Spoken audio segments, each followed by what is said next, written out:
E aí, meus betas? Meus betas. E aí, meus betas? E aí, meus betas, tudo? E aí, meus betas, tudo? E aí, meus betas?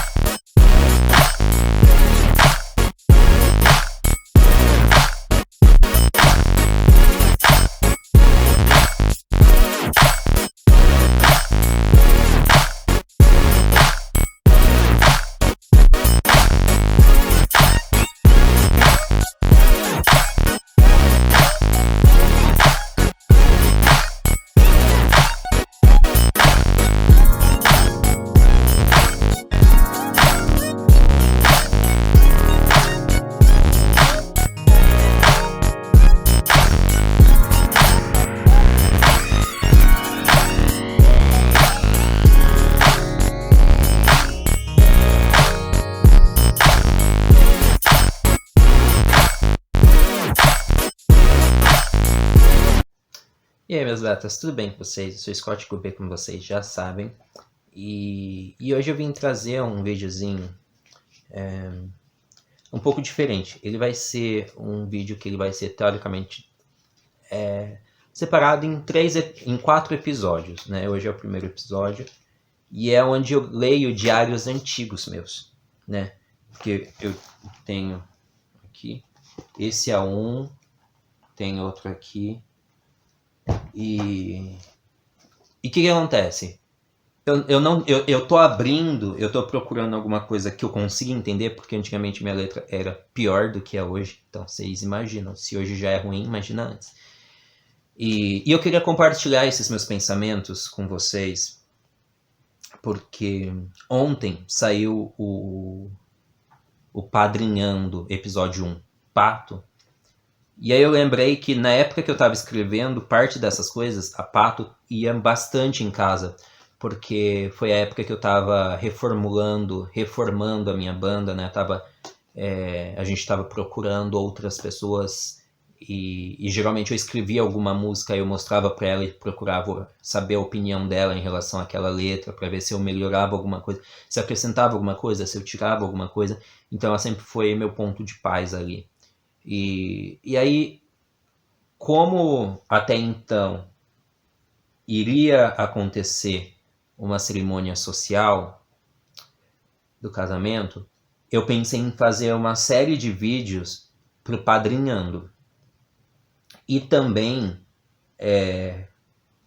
no meu roteiro, são 4 vídeos do Lendo Diário, que é eu compartilhando pensamentos com vocês da época de 2013, 2017, né? Depois vão ter 2 vídeos sobre relacionamentos anteriores, porque são coisas que eu preciso falar, que eu preciso soltar para fora.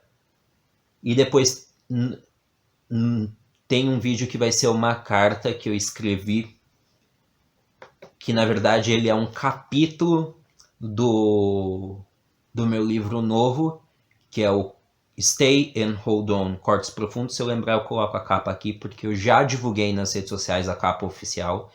Então já dá para eu colocar aqui na hora da edição. Eu só preciso lembrar disso, que é o difícil. Então, eu só quero falar que eu vou ficar extremamente emotivo nesse vídeo. Então, não se preocupem.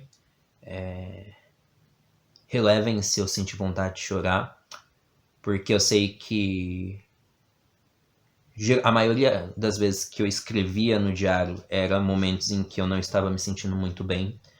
Quem leu Confissões de um Coração, Luz na Escuridão sabe disso, porque Confissões de um Coração, Luz na Escuridão era parte do meu diário. Inclusive, Confissões de um Coração, a jornada, ele está sendo escrito ainda, não tem data, não tem capa, mas ele também... Na verdade, Confissões de um Coração são partes dos diários, só que eu ainda não finalizei a jornada, porque eu acho que eu vou escrever até abril do ano que vem, abril de 2021, e eu não sei quando que vai ser lançado. Mas enfim, vamos pra cá, porque, né,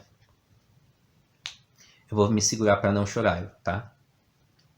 Eu acho que as coisas estão caminhando para um lugar diferente. Desde o dia 9 de agosto de 2013, Eu estou namorando com uma pessoa que tem me feito feliz. Até o momento. Até ontem, aliás. Ontem ele disse a frase que mais me mata. Ele disse, temos que conversar. Eu congelei, eu não sabia o que fazer e quase comecei a chorar ali mesmo. Mas depois ele disse que era brincadeira. Mas isso não saiu da minha cabeça até agora. Era eu escrevendo no dia 14 de 8 de 2013, tá? Só pra ter uma posição ali.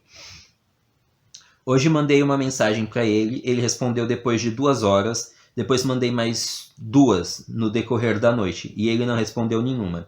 Eu apenas peço para que Deus nos abençoe e não deixe que termine, pois eu não deveria, mas me apaixonei por ele. É importante falar aqui que 2013 eu ainda estava relutando muito em questão da minha sexualidade, porque parte de mim falava, eu tenho a obrigação de ser hétero pela minha família, pelas pessoas que vivem ao meu redor.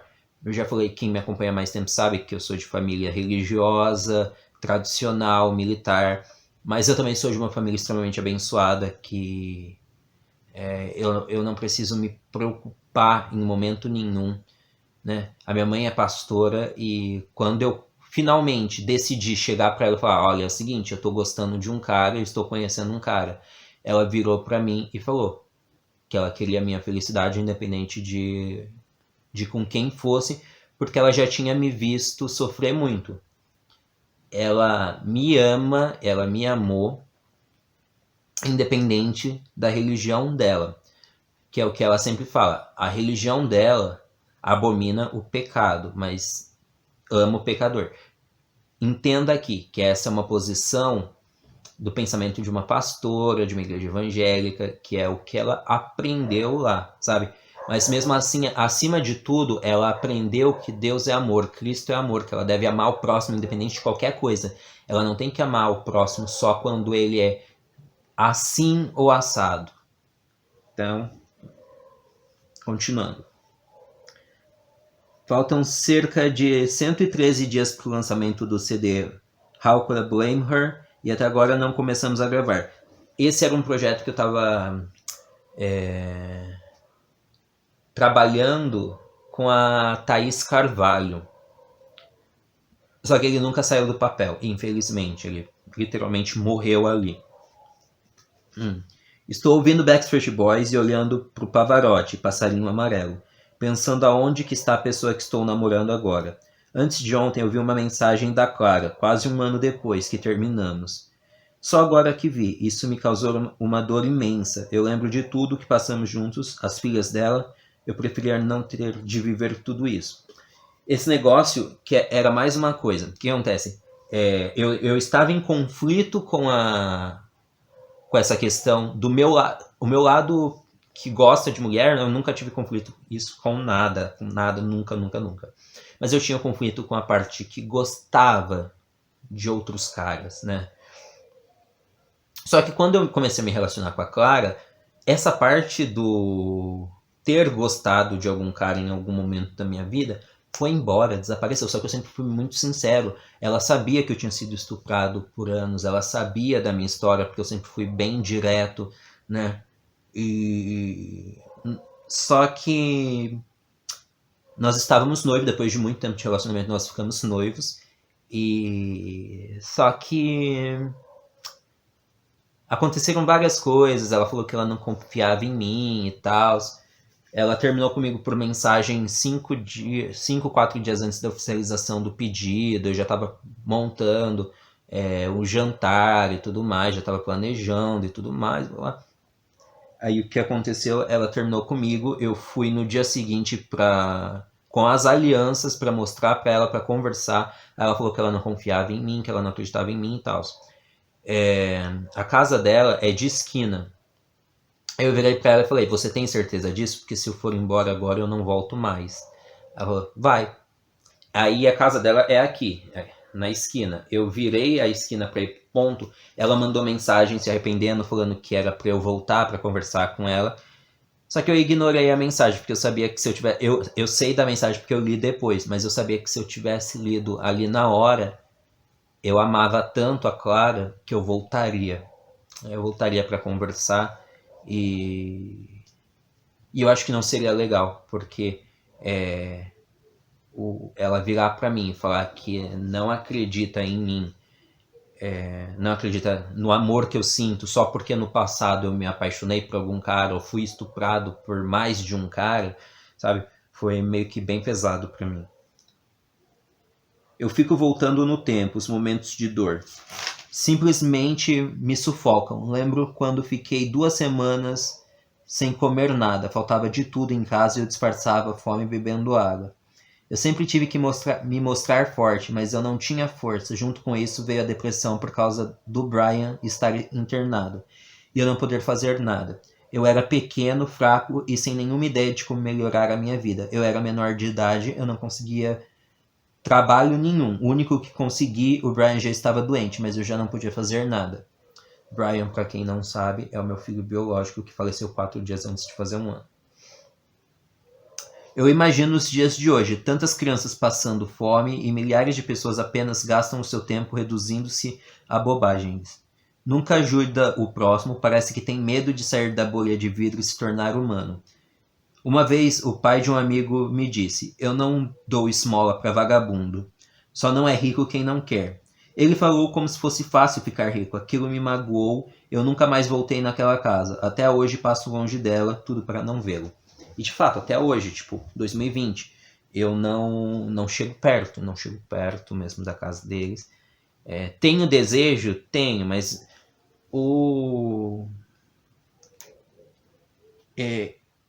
na verdade, esse pai, meu amigo, na verdade é meu irmão, que é o Anderson.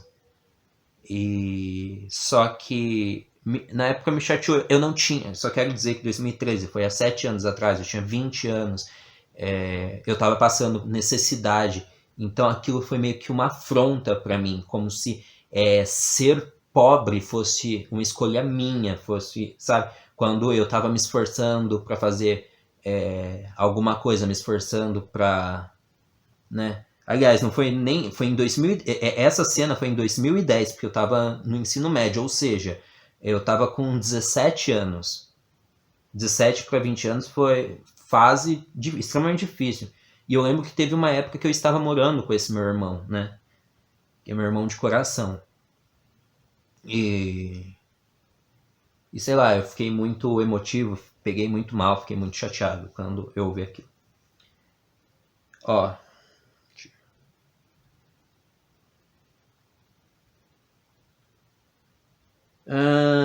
Dia 16 de 8 de 2013. Estou ouvindo Confesso, da maravilhosa Ana Carolina.